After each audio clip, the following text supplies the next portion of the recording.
Hello everyone.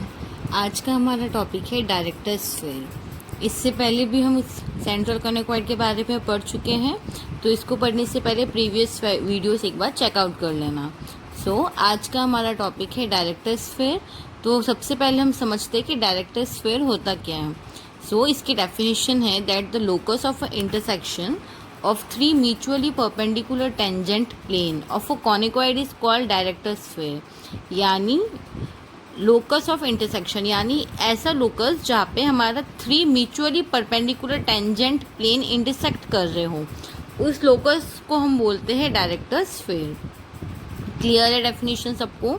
अब हम इसकी इक्वेशन डिराइव करते हैं। ये हमारे सेंट्रल कॉनिकॉइड का मोस्ट इम्पॉर्टेंट टॉपिक है और ये मोस्ट ऑफ टाइम एग्जाम में टू द पॉइंट क्वेश्चन के फॉर्म में पूछा जाता है, that find the equation of director sphere. तो देखो उसको फाइंड आउट कैसे करते हैं। तो सबसे पहले हमने माना let the equation of central conicoid be a x square plus b y square plus c z square equal to 1। Also late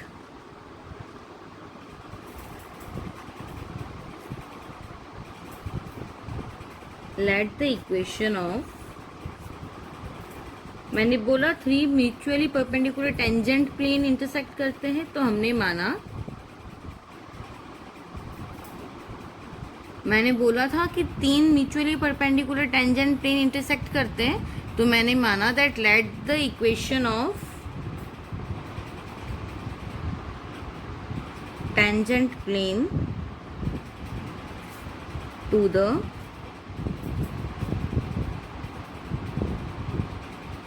central conicoid be. अब हमें टेंजेंट प्लेन निकालना है टू द सेंट्रल कॉनिकॉइड। तो देखो इसको निकालने का तरीका क्या हो जाएगा। First consider equation of plane. हमें पता है कि इक्वेशन ऑफ प्लेन हमारी हो जाती है Lx plus My plus N Z equal to p. और अगर हमारा इसको मान लो एक बार इक्वेशन नंबर ए। अब हमें पता है कि अगर हमारा टेंजेंट प्लेन वाली इक्वेशन में हमने पढ़ा था दैट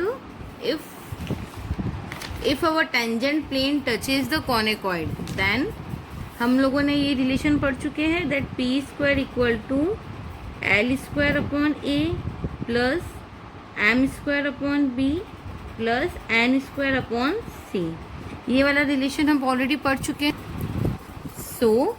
हम क्या करेंगे, यहाँ से p की वैल्यू निकाल के इक्वेशन ए में रख सकते हैं। इसको ले लो इक्वेशन नंबर b। अगर मुझे इसमें p की वैल्यू चाहिए तो यहाँ पे अंडर रूट रख जाएगा, यानी b की वैल्यू a में रखने पर हमें मिलेगा Lx plus My plus N Z equal to under root L square upon A plus M square upon B plus N square upon C. ठीक है, तो यही हमारा required equation of tangent plane है to the central conicoid. Since director sphere में हमें पता है कि हमारे पास तीन टेंजेंट प्लेन है, therefore equation of these three tangent plane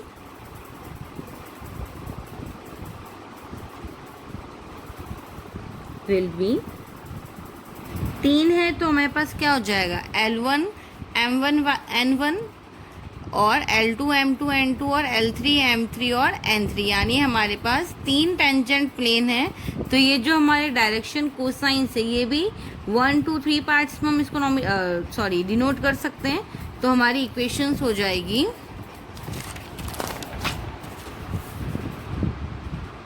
L1x plus M1y plus N1z equal to under root L1 square by A plus M1 square by B and N1 square by C। Similarly second plane के लिए हमारा L2 आ जाएगा और third plane के लिए L3। ये equation लिख लेती हूँ मैं।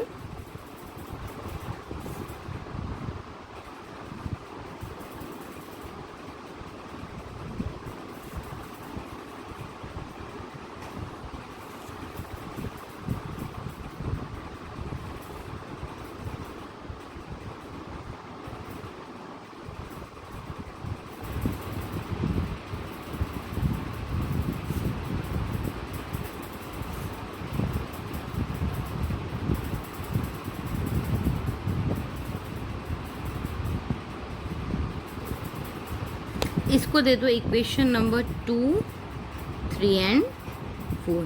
हमने इसको नंबर दे दिया इक्वेशन 2, 3 और 4। अब हमें पता है कि ये तीनों ही प्लेन आपस में परपेंडिकुलर हैं। So using condition of perpendicular, यानी अगर हमारी तीनों प्लेन परपेंडिकुलर होती है तो हमारी कंडीशन होती है that L1M1 plus L2M2 plus L3M3 that is sigma LM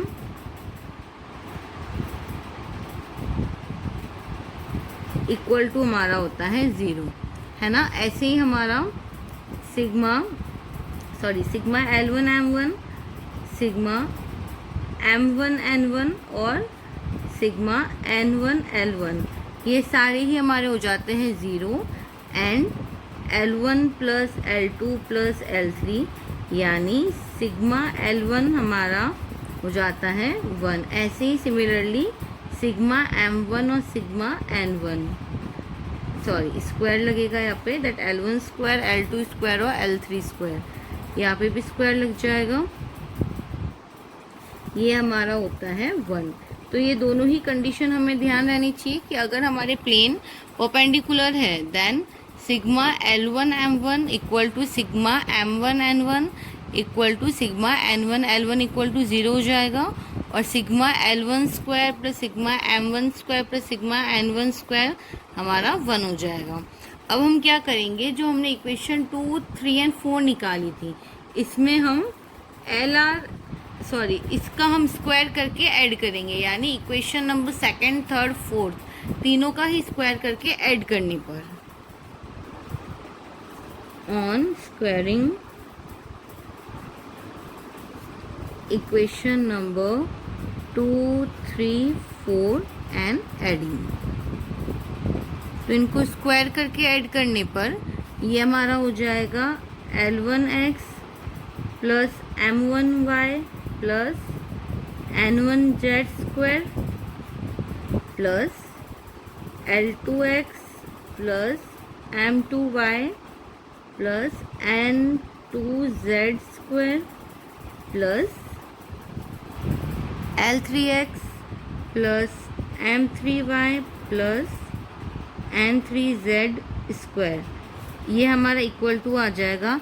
इसमें देखो अंडर रूट हट जाएगा स्क्वायर करने पर, यानी L1 square upon a plus L2 square upon a plus L3 square upon a, ये देखो ये तीनों टर्म हो जाएगी हमारे पास, plus M1 square upon b plus M2 square upon b plus M3 square upon b plus N1 square upon c plus N2 square upon c and N3 square upon c। अब इसको हम simplify करेंगे तो देखो हमें पता है that a plus b plus c square का फॉर्मूला हमारा क्या होता है। अगर किसी को नहीं याद हो तो एक बार नोट कर लो कि हमारा a plus b plus c square का फॉर्मूला हो जाता है a square plus b square plus c square plus 2ab 2bc and 2ca। तो यही फॉर्मूला मैं इधर अप्लाई कर रही हूँ इस ब्रैकेट में। तो देखो ये हो जाएगा हमारा L1 square x square plus M square y square plus N1 square z square plus 2 L1 M1 XY plus 2 M1 N1 YZ plus 2 N1 L1 XZ। ये मैंने एक ब्रैकेट खोला, ऐसे ही मैं सेकंड वाला ब्रैकेट और थर्ड वाला ब्रैकेट भी ओपन करूंगी। तो देखो मैंने इसको सॉल्व कर लिया। फर्स्ट ब्रैकेट मैंने सॉल्व करके बताया था, सेकंड और थर्ड भी मैंने सेम तरीके से सॉल्व कर लिया। और हमारा RHS में देखो क्या हो जाएगा, A, B और C एलसीएम में आ जाएगा तीनों टर्म्स के नीचे, तो हमारी ये वाली इक्वेशन बन जाएगी। अब हम क्या करेंगे, इसमें से एक्स स्क्वायर वाले टर्म कॉमन निकालेंगे, वाई स्क्वायर वाले टर्म कॉमन निकालेंगे, जेड स्क्वायर वाले टर्म कॉमन निकालेंगे, है ना।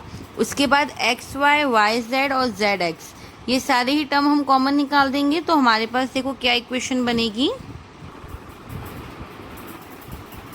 देखो सबसे पहले एक्स स्क्वायर कॉमन निकालूंगी, तो इधर देखो एक्स स्क्वायर कॉमन निकालने पर मेरे पास बचेगा L1 square plus L2 square plus L3 square. फिर वाई स्क्वायर कॉमन निकालेंगे हम, तो वाई स्क्वायर कॉमन निकालने पर बचेगा M1 square plus M2 square plus M3 square plus Z square common निकालने पर N1 square, N2 square and N3 square. फिर हम 2YZ कॉमन निकाल देते हैं, तो 2YZ कॉमन निकालने पर यहाँ से देखो, अगर मैं YZ कॉमन निकालती हूँ तो मेरे पास आ जाएगा M1N1 and M2N2 and M3N3। तो यहाँ पे लिख दिया मैंने ब्रैकेट में।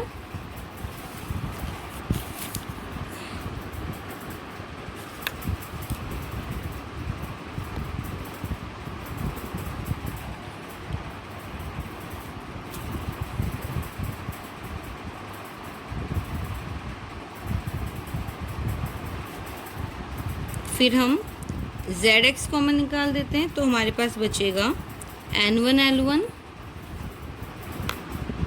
Plus N2L2 and N3L3। फिर 2XY कॉमन लेने पर L1M1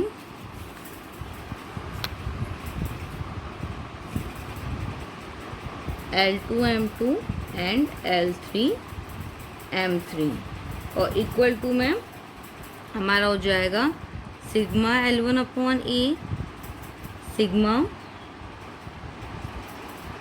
L1 square M1 square upon B and sigma L1 square upon C. अब देखो हमने ऑलरेडी कंडीशन पढ़ी थी that L1 square plus L2 square plus L3 square, यानी sigma L1 square plus sigma L1 square is equal to sigma M1 square equal to sigma N1 square. ये तीनों ही हमारे हो जाते हैं इक्वल टू 1, और सिग्मा MN NL NLM ये हमारे सारे ज़ीरो हो जाते हैं। तो वैल्यूज़ इस वाली इक्वेशन में पुट करने पर मुझे मिल जाएगी इक्वेशन। तो देखो वैल्यूज़ रख दी मैंने, तो मुझे इक्वेशन मिल जाएगी x square plus Y square plus Z square equal to 1 upon A plus 1 upon B plus 1 upon C. क्योंकि मेरा ये 1 हो जाएगा, ये 1 हो जाएगा और ये 1 हो जाएगा, और ये वाले टर्म हमारे ज़ीरो हो जाएंगे। तो मेरे पास ये वाली इक्वेशन आई, और यही हमारी required equation of director sphere है फॉर अ सेंट्रल कॉनिकॉइड। इसी में अगर हमारा केस आ जाता है एलिप्सॉइड, यानी हमें डायरेक्टर स्फीयर की इक्वेशन निकालनी है फॉर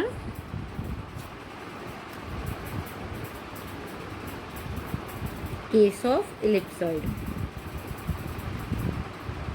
तो अगर हमें एलिप्सॉइड वाला केस गिवन है, एलिप्सॉइड के लिए हमें फाइंड आउट करना है, तो मैंने बताया था ए को 1 अपॉन ए स्क्वायर से रिप्लेस करोगे, बी को 1 अपॉन बी स्क्वायर से, एंड सी को 1 अपॉन सी स्क्वायर से। तो हमारी रिक्वायर्ड इक्वेशन हो जाएगी x square plus Y square plus Z square equal to a square plus b square plus c square. ये हमारी रिक्वायर्ड कंडीशन। आई होप सभी को इक्वेशन ऑफ डायरेक्टर स्फीयर और कंडीशन ऑफ एलिप्सॉइड दोनों ही अच्छे से क्लियर होंगे। Thank you.